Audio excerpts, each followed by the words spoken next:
Welcome back to the Deep Dive, where we take complex ancient wisdom, stack up the source material, and give you the essential, actionable insights. It's good to be back. Today we are taking on, well, a monumental task. We're going to be deconstructing the self. Right. And not just in some abstract conceptual way, but through 5 of the most vivid and visceral similes I think I've ever come across. They're incredibly powerful. Our journey starts quite literally on the ground.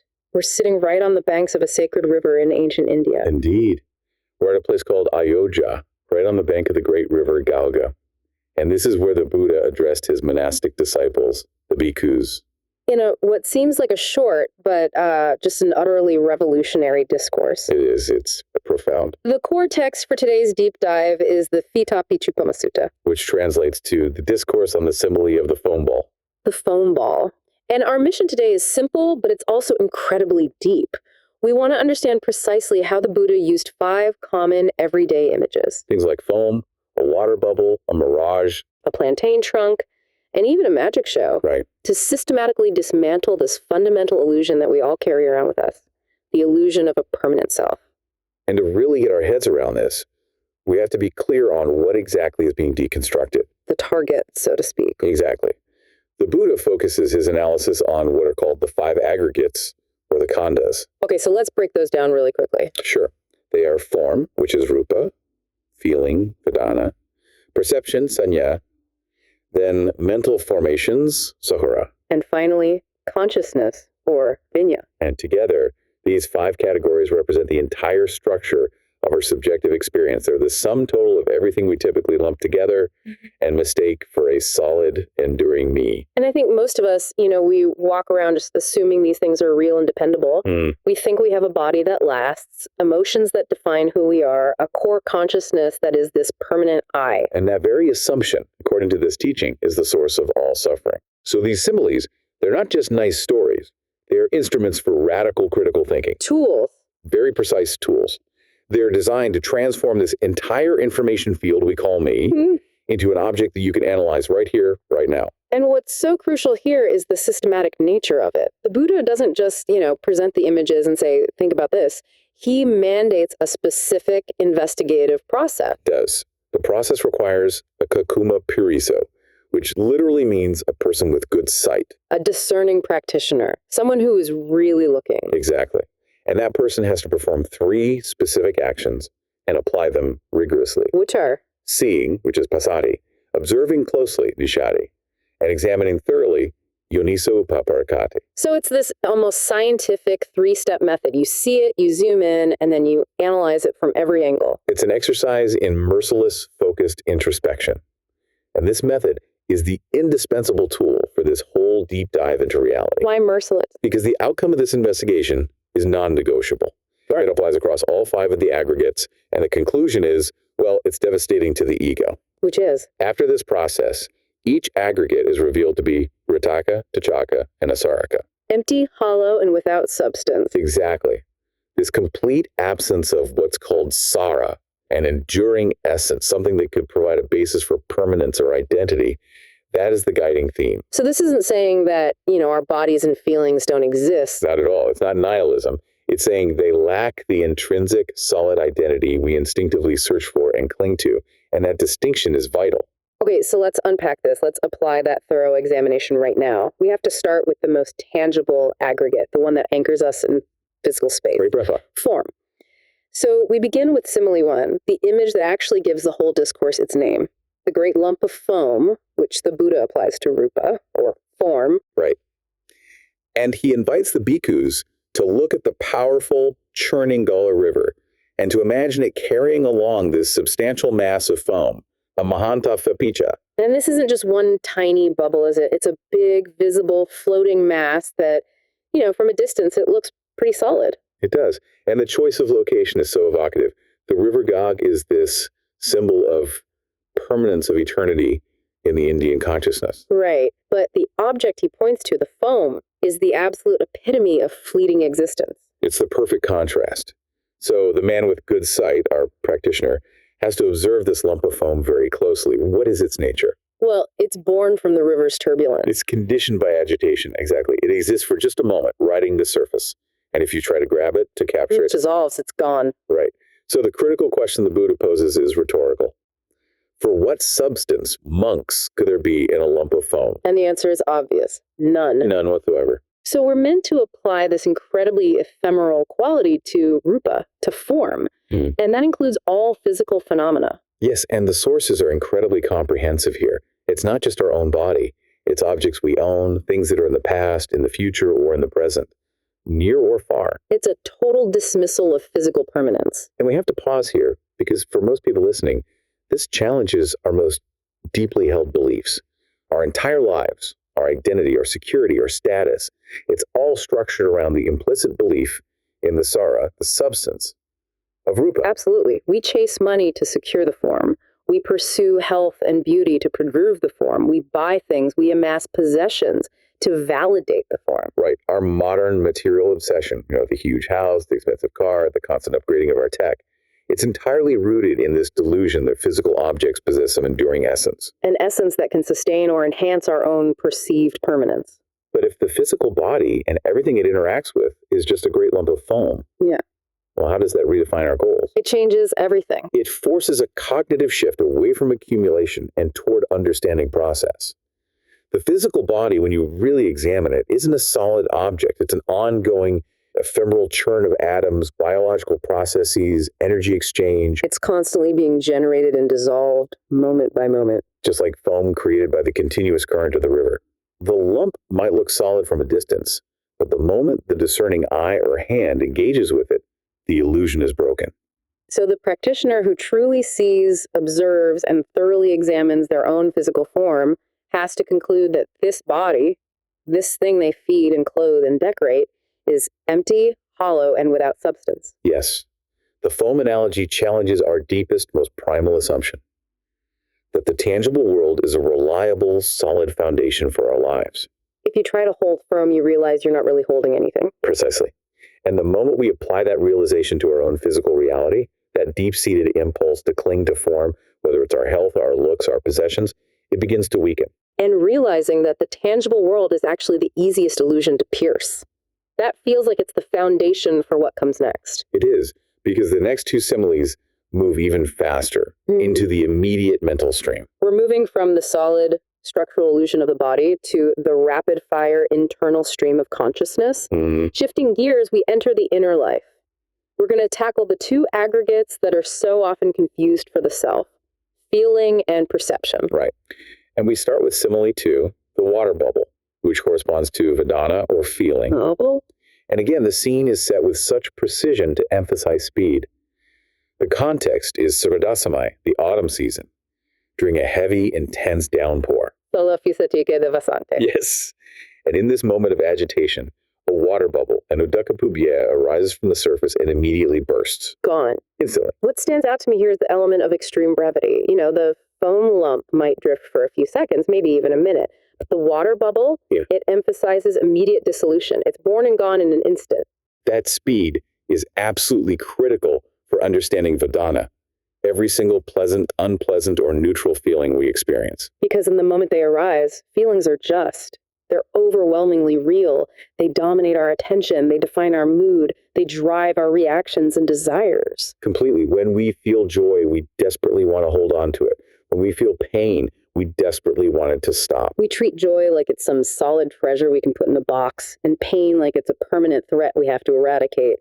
But any reflection shows that feelings are just inherently unstable. Of course. You can be ecstatic one moment, and then a brief, slightly irritating phone call can completely shatter that state. It's gone, like a bubble popping. This is why the water bubble simile is so crucial. The realization for the practitioner is this. Just like that bubble, feelings arise. They endure for the briefest of moments, and then they pass away entirely. They lack any lasting structure. So when the bhikkhu rigorously examines the feeling, looking for some solid emotional core samsara, he finds none. This realization seems so important for, modern psychology. So much of our addictive or avoidant behavior is rooted in this fear that unpleasant feelings will last forever, or the grasping belief that pleasant feelings are substantial enough to make us happy. That's exactly right. If we mistake the intensity of a feeling for its substance, we build our lives around avoiding or clinging, which only generates more suffering. But the Buddha's instruction prevents this. Yes. To realize that feelings are merely bubbles prevents the practitioner from creating an entire self-narrative around a fleeting joy or an aversion to a fleeting pain. The question is the same. For what substance, monks, could there be in a water bubble? If you treat that intense feeling like a bubble, you acknowledge it, but you don't anchor your reality to it. You let it pop. And acknowledging the transience of feelings prepares us for the even slipperier mental function that comes right after, how we interpret and label that sensation. Which brings us immediately to Simile 3, which addresses sanya, or perception. The shimmering mirage. And again, the setting is meticulously chosen to evoke intensity, even desperation. This simile occurs Gimhana Pakime Mass, the last month of summer. At midday, Majanhakan Tikali. When the heat is most extreme and the ground is parched, the mirage shimmers intensely. We've all seen this, right? Driving down a hot highway and seeing what looks exactly like a puddle of water miles ahead. It creates the expectation of cool, wet relief. But the moment you get close to it, it vanishes. It's just heat distortion. It's a compelling optical illusion. Yeah. It deceives the eye, it looks like water, and it deceives the mind. It creates expectation and desire. But crucially, it has no substance whatsoever. It's a projection. A distortion of light and heat, not an object in itself. And this is the perfect analogy for sanya, for perception. Because perception is the mechanism by which the mind just instantly labels, recognizes, and interprets sensory input. We see a cluster of data, and the mind fabricates a label. Danger, food, attractive, my team, the opposition. And that's where the deception lies. If we take those labels as inherently objectively real, our perceptions become fundamentally misleading. We are projecting our biases, our expectations, our past onto the fluid reality we're encountering. So the Buddha teaches that when this whole labeling and interpretation process is thoroughly examined, it's revealed to be hollow. It's just like the mirage. Okay, I understand the philosophical idea that perceptions are illusions, but for the average person, our perceptions are reliable enough to, navigate traffic and survive. If perception is truly hollow like a mirage, how can we rely on anything? Don't we risk becoming paralyzed by skepticism? That is an excellent and a necessary question. The teaching isn't saying the light and the heat aren't there. It's saying the water isn't there. Ah, I see. We rely on the functional reality of perception. That's how we cross the road safely.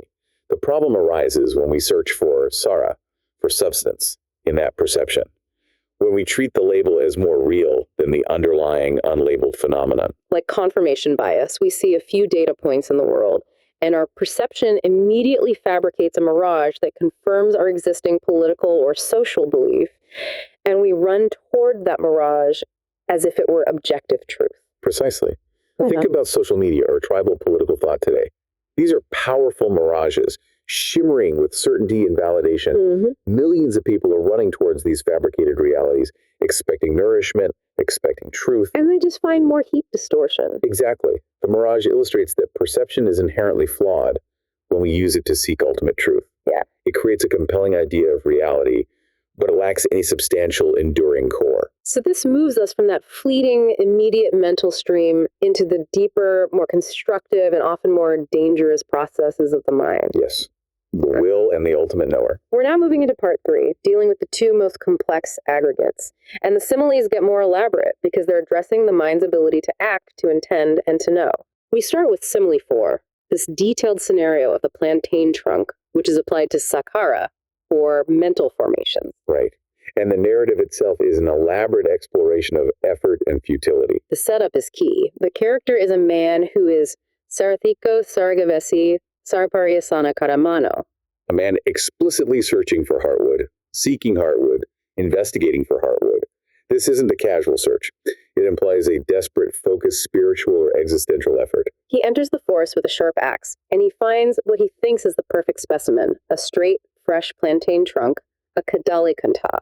And the plantain, or banana trunk, is a powerful choice. Unlike a bubble, it looks solid. It's large, vertical, it appears sturdy, it looks like a real tree. But then he performs this systematic deconstruction. He cuts it at the root, then at the top. This signifies a thorough, almost violent investigation. Yes, the investigation is total. And the final action is the painstaking peeling, Patavidvini Bujaya. He peels off these thick, concentric layers of leaves and fiber, expecting to find that solid core, the heartwood, the sara. But the conclusion is almost comedic in its disappointment. It is. The text says he wouldn't even find sep would Pheṇapiṇḍūpama Sutta, how much less hardwood. The core message is that the structure that appeared so solid is just a composite of insubstantial layers, and there's nothing at its center. If you keep peeling, nothing remains that you could call the solid trunk itself. And this composite, layered yet ultimately hollow structure is the simile for sakkara mental formations. And this aggregate is incredibly broad, right? It covers intentions, volitions, our habits, karma-forming dispositions. All of our complex mental processes. It's the functional doer or shaper of our experience. And we operate daily under the conviction that we are the absolute captains of our fate, that we're constantly executing choices and intentions from some solid, independent center of will. This is maybe the most fundamental aspect of the perceived self, the agent who acts. But just like that plantain trunk, these formations are revealed to be complexly composite and entirely conditional. When you try to locate a solid, independent will or intention at their core, it just dissolves. So what we call will is really just the accumulated layers of past causes, our habits, present conditions, perceptions. It's a constant ongoing process of formation, not a solid forming thing. That feels almost depressing, though. If even our deepest intentions are just layers of composite causes and there's no solid doer at the core, does that remove moral responsibility? Does that negate the concept of karma? A profound and necessary question. The teaching clarifies the source of suffering, not the absence of consequence. The actions are not being denied, only the solid independent actor. Okay. The sakkara are constantly generating conditions karma. So we are responsible for the stream of causality, even if that stream lacks a solid boatman at the helm. So the practice isn't about deciding nothing matters. It's about realizing that our intentions, while functional for steering the ship, are not anchored in a substantial permanent core. Exactly. If we cling to the idea of a solid independent will, we're just chasing heartwood in a plantain trunk. The practice is to stop identifying with the intentions, realizing they too are impermanent. They are anicca. Which leads to non-clinging, even to our own virtuous actions. So if the will is layered and hollow, what about the knower, the aggregate that seems most intimately tied to our existence? Consciousness. Which brings us to Simile 5, addressing viññāṭa, consciousnness, using the image of the magic show. Right. The final scene involves a magician or their apprentice, a mayako va mayakarantavasu, displaying a compelling temporary magic trick mayam vidaizeya at a busy crossroads. The crossroads, that must be significant. It means the illusion is public, visible to everyone. I think so. The magic show is a spectacular performance that appears completely real, levitation, disappearance, reappearance. It creates a complete momentary alternate reality for the audience. And analyzing the trick, the illusion is compelling because the magician skillfully manipulates our perception and our expectation. But upon examination by a discerning person, the illusion vanishes.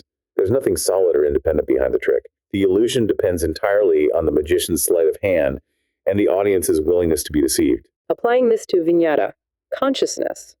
This is the knowing function, the awareness that registers sights, sounds, thoughts, and constructs our experience. To the average person, consciousness feels like the ultimate, solid, enduring substance of self. The classic, I think, therefore I am, or in this case, I am aware, therefore I am. It is absolutely the most challenging aggregate to accept as insubstantial.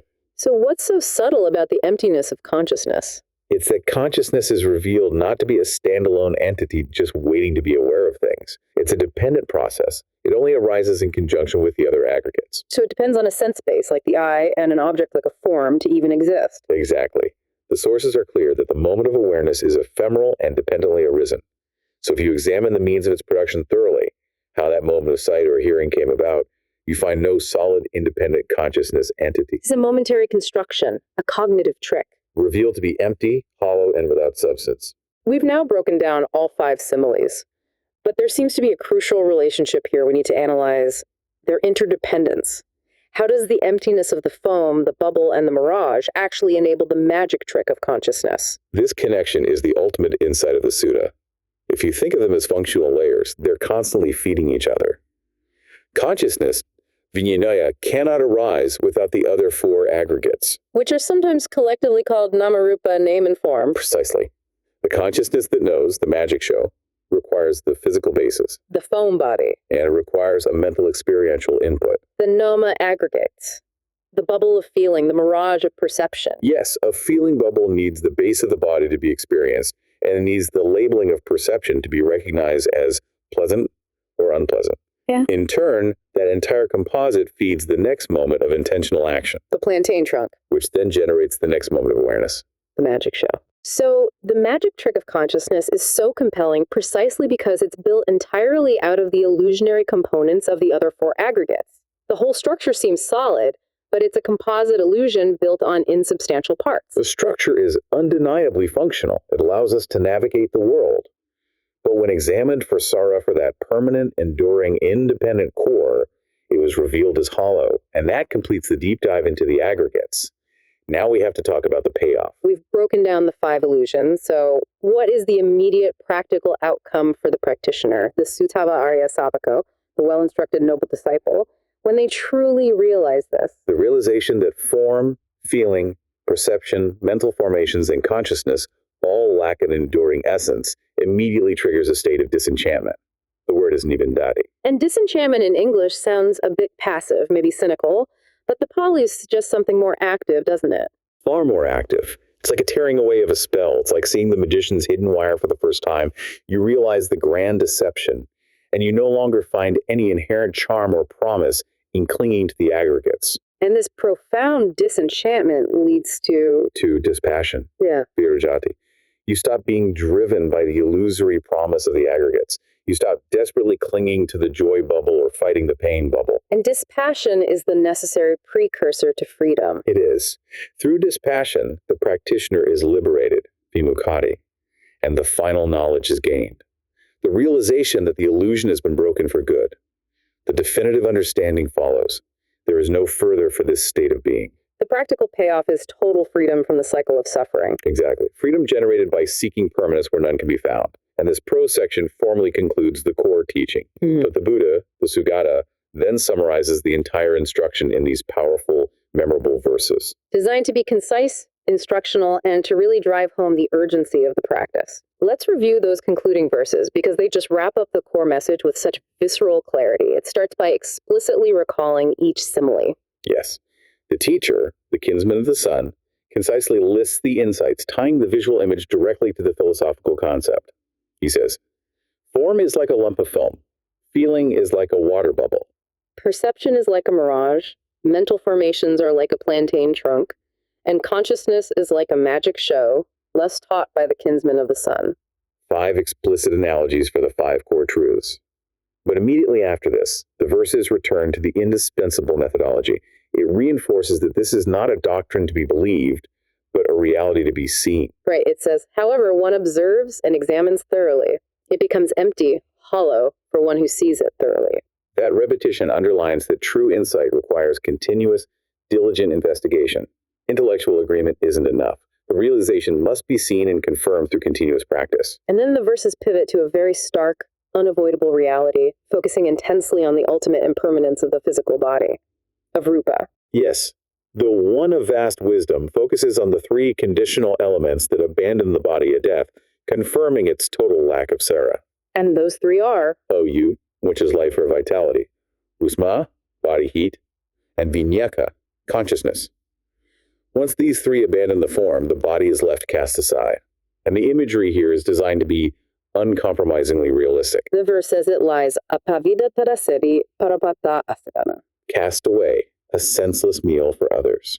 That is a brutal final image. The decomposing corpse, food for scavengers.